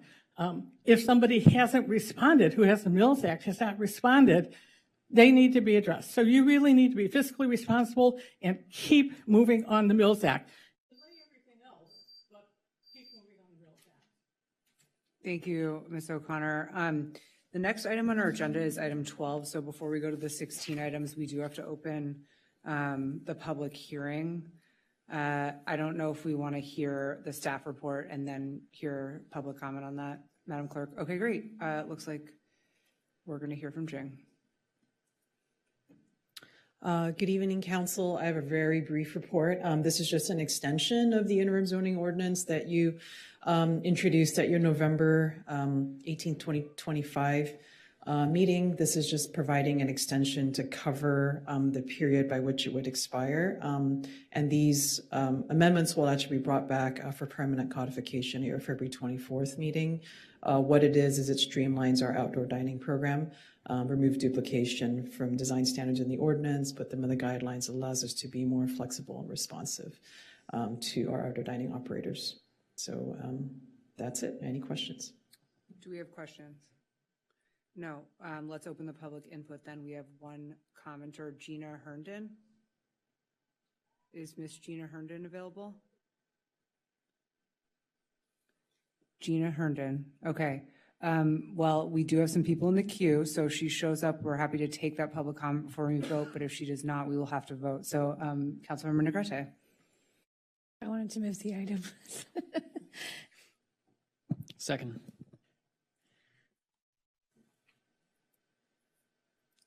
So she moved, Councilmember Negrete moved and Hall seconded. And Councilmember Hall, you second? Okay. All right. Councilmember Zerniskaya? Yes.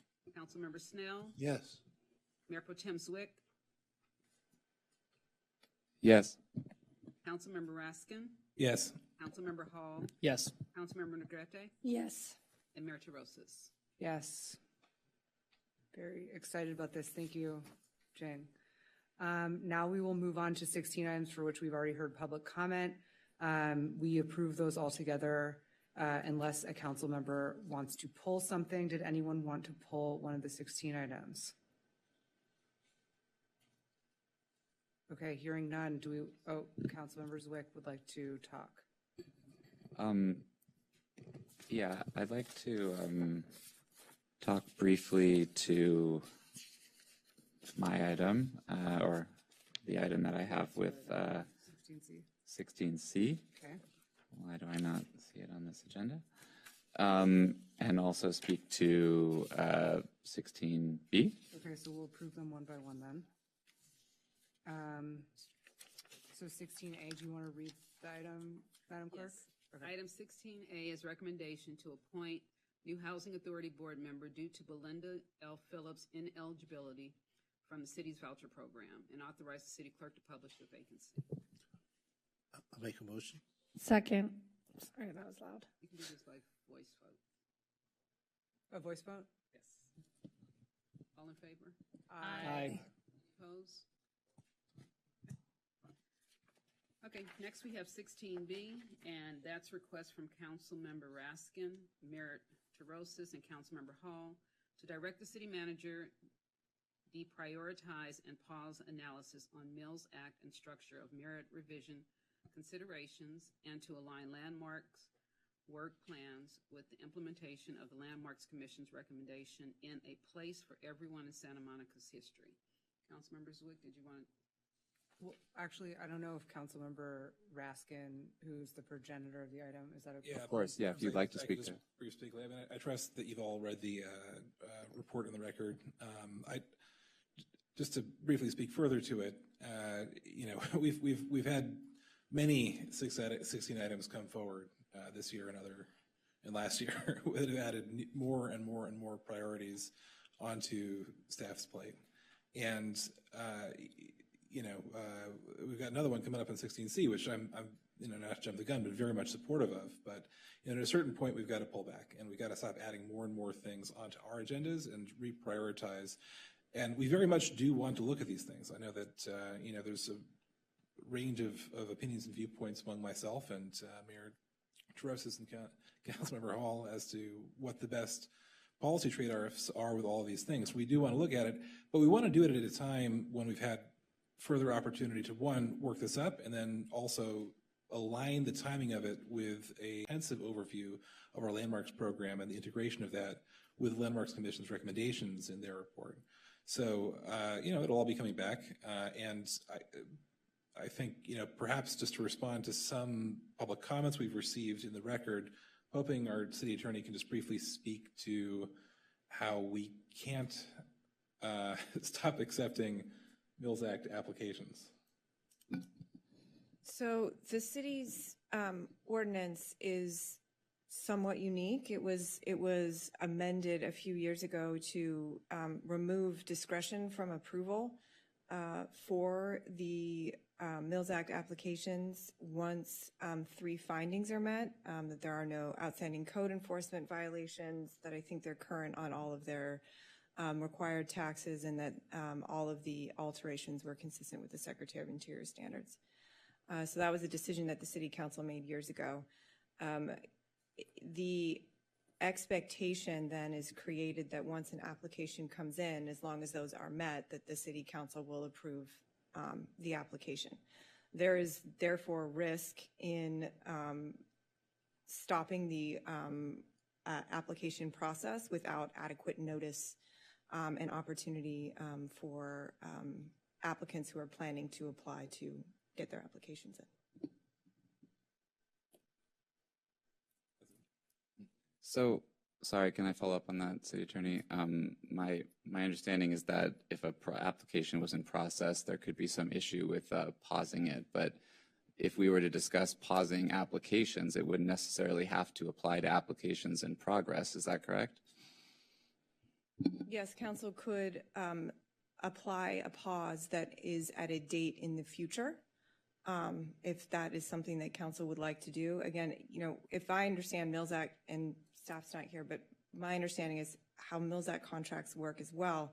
Applications generally start sometime out in the future because you need to retain a consultant in order to get together the historic preservation report and the application together. So those are probably kind of already in process. So that's just something to consider if Council wanted to set a pause out in the future.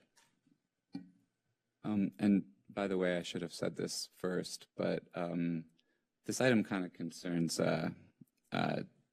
2 different subject areas, and out of an abundance of caution, I would love to focus. Can we, if it's possible, if I could just focus, if we could bifurcate it to just focus on the Mills Act portion, and speak specifically to that before we vote on the other portion relating to structure of merit, if that is okay.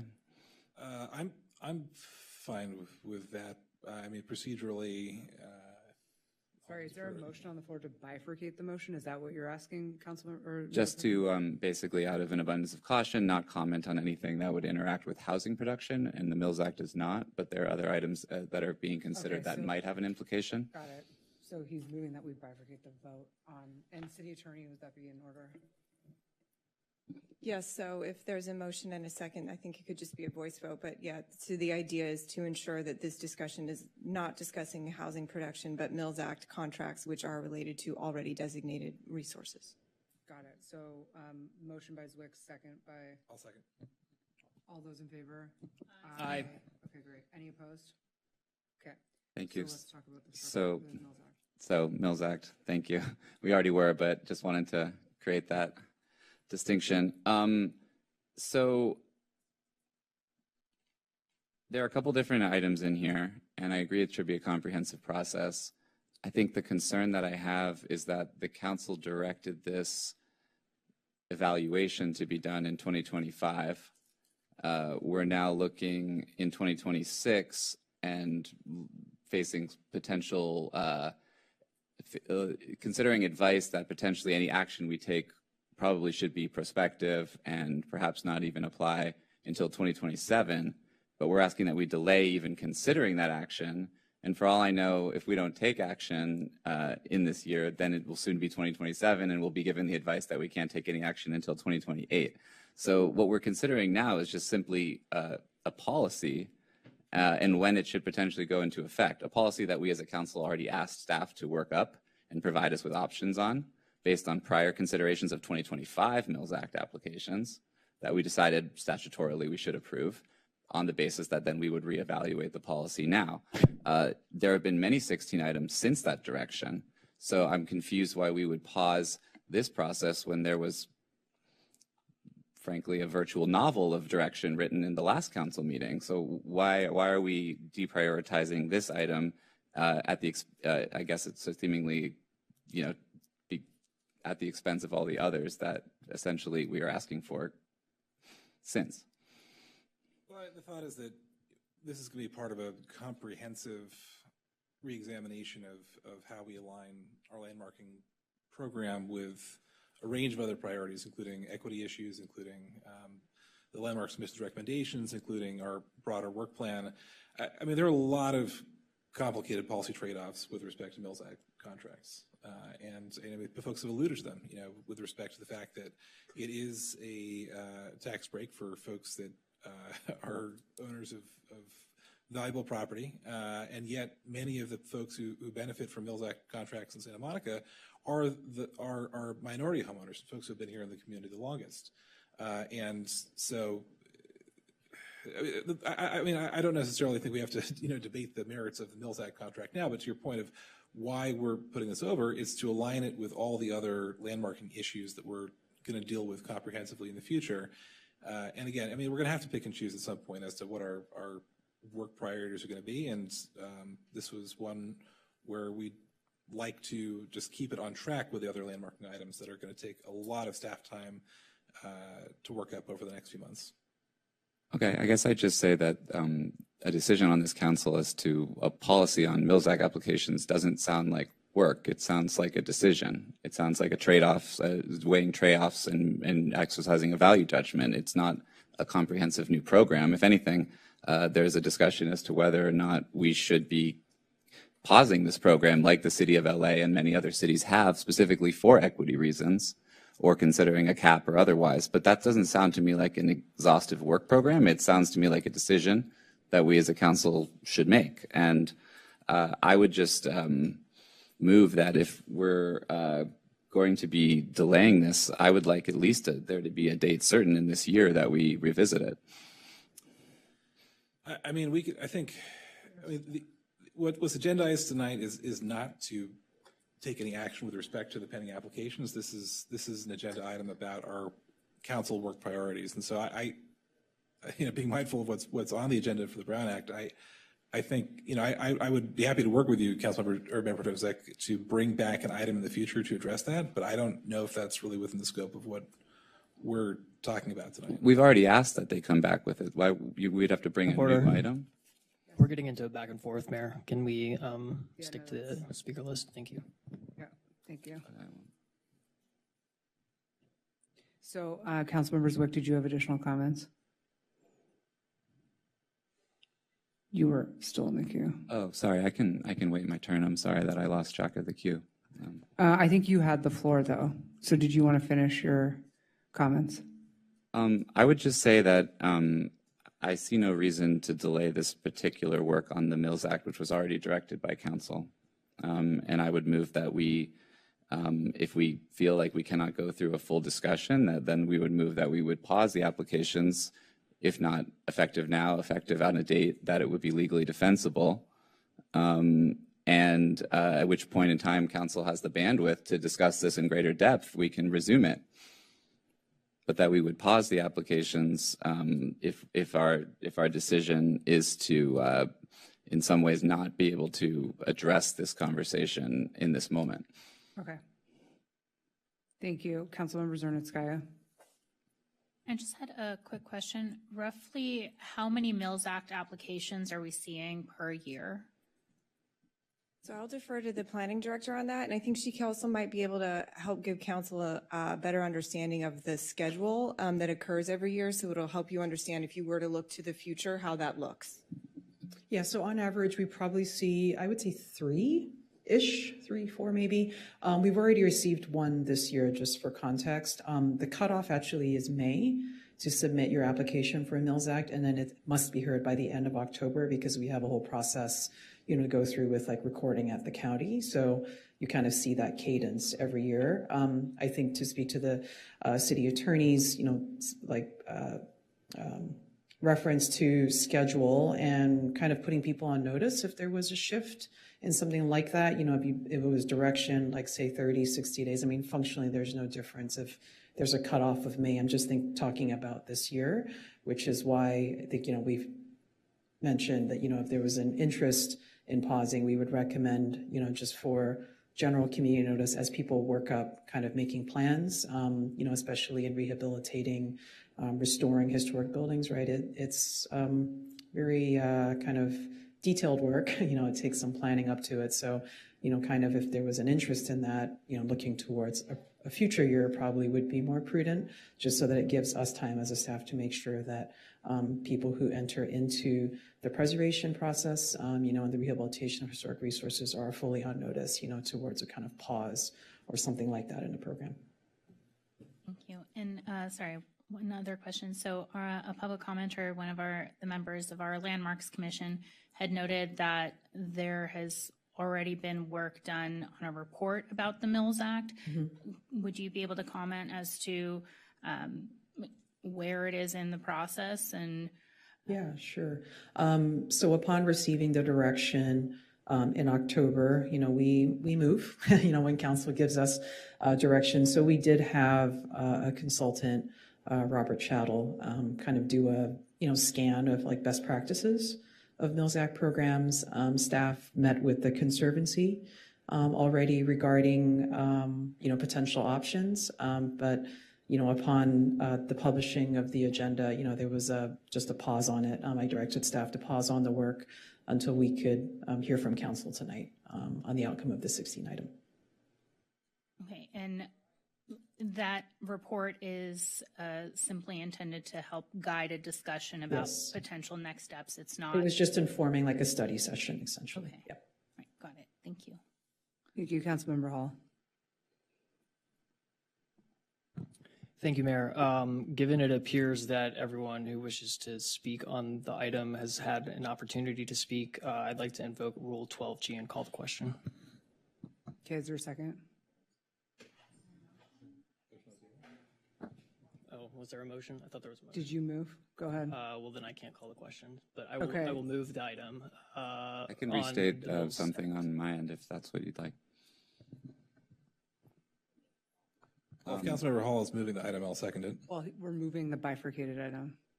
Right, we're moving the portion of 16B bifurcated. that Mayor Pro Tem Zwick can vote on, which is with regards to the Mills Act. And I'll second that. All right. Well, I'd then make a substitute motion, Okay. and that would be that on the Mills Act portion, we hear the report that's already been written. I don't see why we can't hear the report that's already been written in order to make an informed decision. I think it's totally reasonable to allow all applications in this cycle to continue. I wouldn't propose that we do anything that would interrupt any applications in this moment, but I don't understand why we couldn't review the rules that have already, the report that's already been written by staff. Councilmember Zwick, to clarify, is your motion that we hear the report or that the Landmarks Commission hear the report and it go through the normal process? That it be allowed to go through the normal process. I'll second that.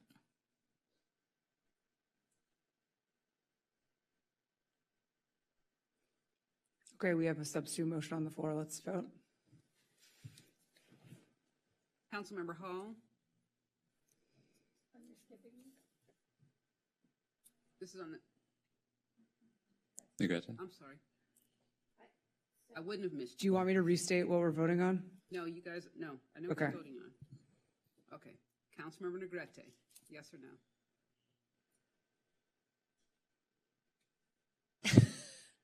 No. Councilmember Hall, No. Councilmember Raskin, No. Councilmember Swick. I'm sorry, Mayor Pro Tem Swick. Yes. Councilmember Snell No. and Councilmember Zarnskaya. Yes. Mayor Tarosis. No. Okay. Wait, let's vote. No, you have to vote on the next. We have to vote on the underlying motion. You can't leave. So there is a motion on the floor that Councilmember Hall made and seconded by Councilmember Raskin to, Move the item as written. yeah, the Mills Act, just the Mills Act portion. Sorry, to clarify, it also includes to align the landmarks work plans with the implementation of the landmarks recommendations.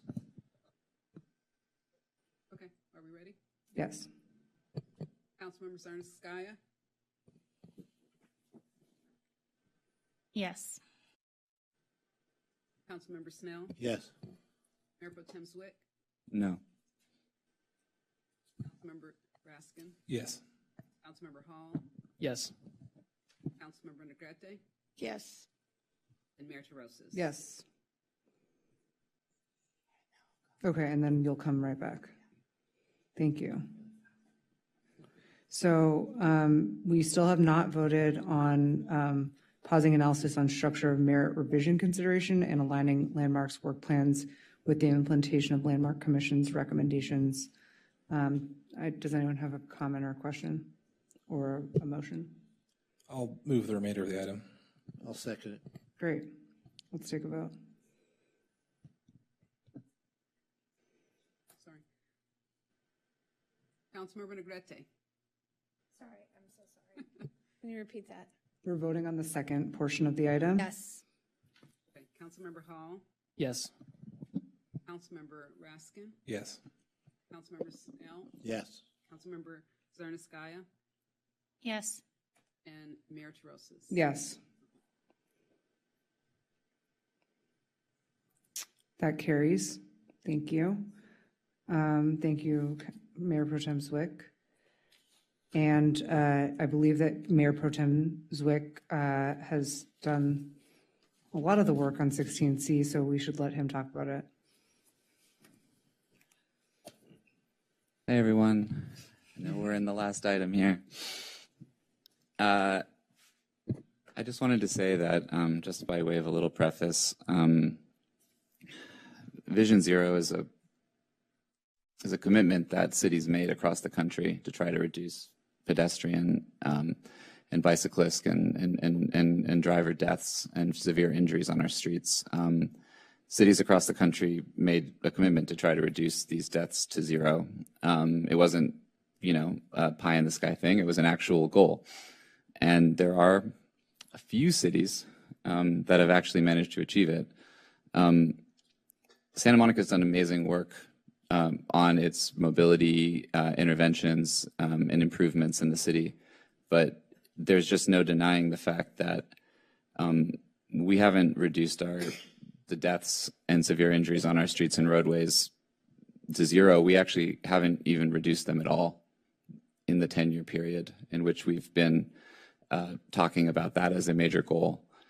And I don't, I don't want to take away from anyone's incredibly hard work and passion for this issue, both in the city and both those that work at the city and those that are activists on this issue who have done so much good in our city. But it's clear that what we're doing is not sufficient. And I will say that when I engage in discussions over roadway safety projects, both inside and outside of the city, there's always a tension that is sometimes acknowledged and sometimes not, where we talk about wanting to improve the safety of our streets, but also make sure that they maintain efficiency or throughput. And that when we say we're committed to Vision Zero, we say somewhat less loudly that we're also trying to maintain efficiency and throughput. Obviously, people must move through a city must function, but this is a trade-off that we make in every decision when we're designing our roadways, and it's one that we're not really being explicit about. And if we're not being explicit about it, we're not really being honest about a commitment to Vision Zero. And what I want in this motion is that we return and have a discussion about what those trade-offs actually are and what we're willing to do in order to actually realize this goal and not just pay lip service to it. So that's the intention here. The only other thing I was going to add, and this can just serve as direction because I don't have the notes in front of me and it doesn't matter particularly, but in our pedestrian and bicycle plans, action plans that we have been working off of, in addition to the protected bikeway network, there were miles and miles of streets that were designated as greenways in that plan. These are supposed to be streets in which we are intentionally limiting speeds and traffic volumes. There were streets like Ashland, Washington, Michigan, and more, I believe, that are identified in that plan. With the exception of a partially executed project on Michigan, over the last 10 years, we've done none of the work on our greenways. They're actually incredibly simple ways and cost-effective ways to realize the goals of what a greenway is and the traffic volumes and the speeds that it's supposed to support. All you need is something called a diverter or a modal filter. It does not cost a lot of money. It does not require 10 years. So in addition to all the items that are asked for in this, I would also request that we make sure that we have a plan to actually make the greenways that we designated in our plan 10 years ago fit within NACTO guidelines as to what those are supposed to be. That's all. Does anyone else want to say anything? I'll just, oh, is it okay if I say something quickly? I just want to thank Mayor Pro Tem Zwick and Councilmember Hall and Mayor Pro Tem Zwick has been, dogged about this issue, and I appreciate that. In case those who are listening don't remember, we actually adopted our Vision Zero plan in February 2016. Like was mentioned, we're now in February 2026, the 10 years that Mayor Pro Tem Zwick mentioned. And in case folks don't remember, we agreed in 2016 that our goal is to reduce fatal and severe injury crashes to 0 by 2026. We're here. We're going in the wrong direction. In 2024, we had 60 severe injury crashes, 39 in 2023. There have been 4 straight years of increases. So again, I think I just echo Councilmember Mayor Pro Tem Zwick's comments that while we appreciate staff's work, I think we have to take a different approach. We talk about our clean and safe streets. Well, to me, safety also means pedestrian safety. Pedestrian-involved crashes have been 17% of all of our crashes last year, but 42% of all of the severe injury crashes. So we are absolutely trending in the wrong direction. And I think it's going to take public, I don't want to say shaming, public attention to this because, shining a light on these issues is the best form sometimes of getting visible progress. So thank you, Mayor Pro Tem Zwick. Councilmember Raskin.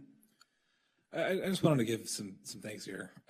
This job here on City Council puts us in the public light often, and all of us have to deal with attacks in various ways and public criticism. But Mayor Pro Tem Zwick, you are owed a tremendous debt of gratitude for your leadership on this. This is an issue that is extraordinarily consequential. I've seen families that have faced immeasurable tragedy, from children that won't ever come home again, from folks whose lives are forever altered through traffic violence. And the leadership that you've shown on this issue and others really deserves praise and recognition. And so for all the mudslinging that goes on in this community, I hope that we can all recognize the very, very, very good work you've done on this. Thanks, Councilmember Raskin. Councilmember Zernitskaya. Thank you. I'll echo the thanks, and I'll also add that Santa Monica has been a leader in making safe streets a priority. Mm-hmm. And with this item, I hope that we're recommitting ourselves and taking an even more serious appropriate taking this issue even more seriously, because it's not just about Santa Monica, it's also about our region. And I think most people are likely familiar with the horrific crash that occurred a couple of days ago on Westwood Boulevard, where a driver hit a bicyclist and lost control of their vehicle and crashed into the Ranch 99, and 3 people died and 4 more were injured. So I hope that this is also setting an example for our neighbors to take this issue very seriously. Thank you. Councilmember Negrete. Yeah, I just wanted to say, hopefully, too, we will engage the community in advance of any designs meaningfully, because obviously this impacts, and we've seen when designs go awry, and also with our first responders to make sure that the designs meet the needs of making sure first responders get to where they need to be and those that are using the roads every day. And then with that, I was hoping we could move this along. Is that a motion? Yeah. I'll second. Great. You can do this by voice vote. Oh, okay. Okay, all those in favor? Aye. Aye. No opposed or abstentions, I don't think. Okay, fantastic. Now we will move back to our closed session portion of the agenda, unless I'm missing something here. You are not. Okay, great. Okay, so now we'll go to closed session items. We have 5A, it's a conference with counsel, existing litigation, and this is the Euler versus various John Does. Next, we have a counsel with existing litigation. It's the city versus ICSOP. Then we have 5C, which is existing litigation, Anthony J. Stone versus the city. Next, we have 5D, which is existing litigation. It's Furley Williams versus the city. Then 5E, existing litigation, Lori Gentles versus the city. 5F, existing litigation, the city et al. Versus Waymo LLC. 5G is existing litigation, Santa Monica EV Holdings LLC versus the city. I'm almost there. 5H is existing litigation, Waymo LLC versus the city. Then we have 5I, it's a real estate negotiation. It's 2019 and 1905 Pico Boulevard. The city negotiator is Oliver Chi. The city manager, the owner of the record is Dennis Wilder, I'm guessing. And the person to be negotiated with is Dennis Weiler. Next, we have 5J. It's another real estate negotiator, 2020 14th Street. And again, the city manager is the city's negotiator. The owner of record is Thea Capicelli. And they're under negotiation for price terms and payment and lease. And then we also have 5K, another real estate, and this is properties at 1333 4th and 1324 5th Street, 4th and 5th in Arizona, and then 1234 4th Street. And so there's various negotiators going on with that. And then we have 5L is a significant exposure to litigation, and there's 2 cases. And then we have under our special meeting, it's a potential initiation of litigation, and it's 1 case. And that's what you guys have for closed session. Yes, yeah, we have a few people with points of order. I think, sorry, before this, go ahead. Did we already have a motion to combine the regular meeting and the special meeting? Well, we did that as part of agenda management? I mean, it wasn't an official motion. I just said we're combining. Do we need a motion, Madam Clerk? We don't need one. But Okay, if we don't need one, that's fine. Sorry, thank you. Great, so I think there are a few people in the queue. Councilmember Zernitskaya. I just wanted to note that I will be recusing myself from item 5L due to a potential conflict of interest under Government Code Section 87100. Great. Councilmember Zwick. I'll be recusing myself from items 5K and 5L due to a potential conflict of interest under Government Code Section 87100. Councilmember Hall. And I will be recusing myself from items 5I and 5J due to a potential conflict of interest under Government Code Section 87100. And I will be recusing myself from one of the cases listed under item 5L due to a potential conflict of interest under Government Code Section 87100. Okay. Ms. Von Tonklin, when do we think we'll be returning? Going to challenge us to be done in an hour and a half. Oh, yeah. We're going to do it. See if we can do it. Hold us all accountable right here. Okay. I think I'll come back. So we will be back no earlier than 9 p.m. Thank you all so much.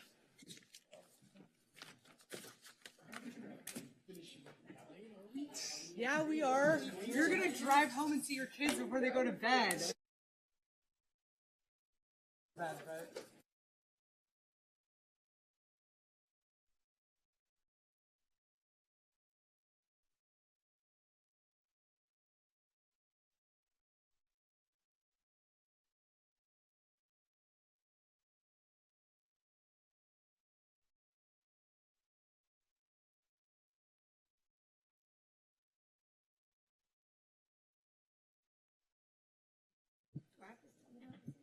No. I'm going to read. Okay, it is 10:52. We've returned from closed session. And City Attorney, would you like to give us a report out of closed session? Yes, all matters were heard on the regular and special meeting agendas with the following reportable actions taken.